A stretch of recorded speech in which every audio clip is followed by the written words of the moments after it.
Imagine waking up in the morning and heading to work where you are the boss, making decisions on how your company operates, what kind of games you will make, and what creative aspects you will try. Leaving a mark on the games industry and impacting players with positive and entertaining experiences. For people who dream of being indie game developers, this dream might sound familiar to you and be exactly what you're aiming for. However, this dream is rarely achieved by those who attempt to capture it. You see, the problem is, most indie developers close their doors after releasing their first game. If we do a little bit of industry research, we can actually see this a little bit more clearly.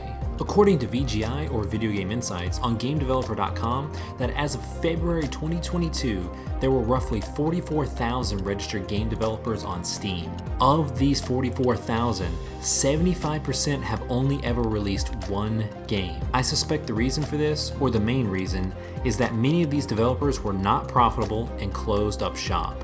If we look at the financial side of things, 57% of all game developers on Steam have never even made $1,000. If we add the first two groups up on VGI's pie chart, you will see that of all game developers on Steam, 77% have not made more than $10,000.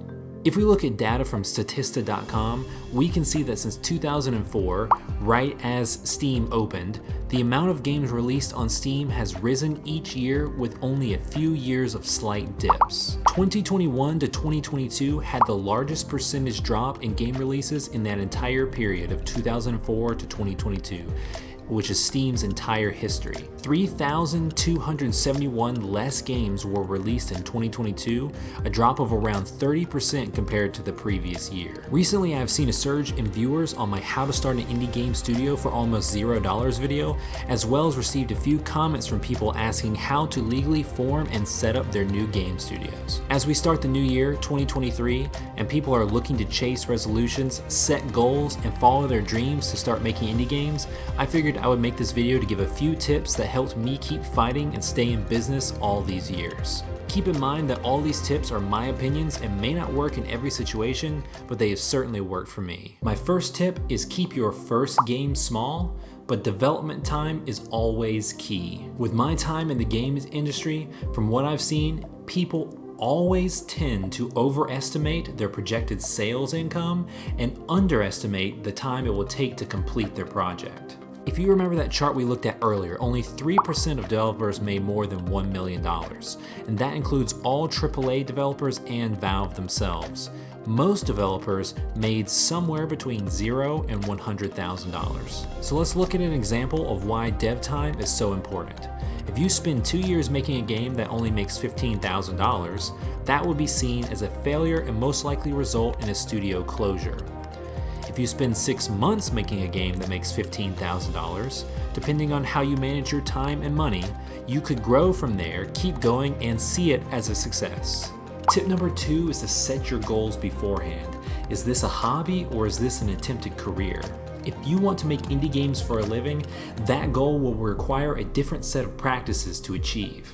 For instance, if this was a hobby, you might set aside an extra hour of day to learn and practice game development. With a career in mind, you might lay out stricter rules, like becoming financially frugal, legally structuring a company to become more tax efficient, and go into your endeavor with a success and failure goal in mind with how much money you need to make in order to survive. All of those topics could be fleshed out in their own videos, but for the purposes of this video, the main tip is to be prepared and lay out your goals before you start game development, and especially before you quit your job. Setting your goals beforehand will help you stay on task. Tip number 3 is actually one of the most important tips to sustaining and maintaining an actual income, and that's to release on key, specific platforms and not every platform possible. One of the biggest mistakes I see new game developers make in attempting to grow their business or their player base is wasting time and releasing on platforms not suited for their game or platforms that are generally hard to make money on. Steam is the largest PC game distributor and platform, and as you saw earlier, it can be tough to make money on there. So if that's the case, how much money would you logically expect to make on something like itch.io? Most likely not a ton. It's probably not worth your time. Mobile is another market where it is tough to make money, and it is only suited for certain styles of games. I have seen developers that I know spend a lot of time reworking controls and rebuilding games for mobile in hopes of capturing a large audience, only to waste time and money for not much gain. If a game developer is launching on Steam, itch, iPhone, and Android, but no major consoles, chances are they probably don't have a publisher. You see, all of these platforms have the easiest access to get started, but they also have fierce competition and lower chances of making actual money. In my opinion, game consoles should definitely be part of your key platforms that you plan to target. However, they can be really hard to get started with. For instance, Nintendo is strict on company approval but not on game approval. You need an incorporated company in order to work with Sony, and Xbox is strict on game concept approval. If you're just starting out, my advice would be focus on a couple platforms and perfect your release process on those. For instance, you should try launching a game on Steam and Switch, or Steam and PlayStation, or Switch and PlayStation, or PlayStation and Xbox. Limiting your platform scope will improve efficiency, and if you could not tell from this tip, time is money, so spend your time wisely with a few platforms in mind and have a viable path to income. Once your business has grown, there is absolutely nothing wrong with hitting all the consoles and the PC market and the mobile market. But when you're first getting started, it can be easy to overextend yourself trying to learn and reach out to as many platforms as possible, and it's a fast way to run out of money.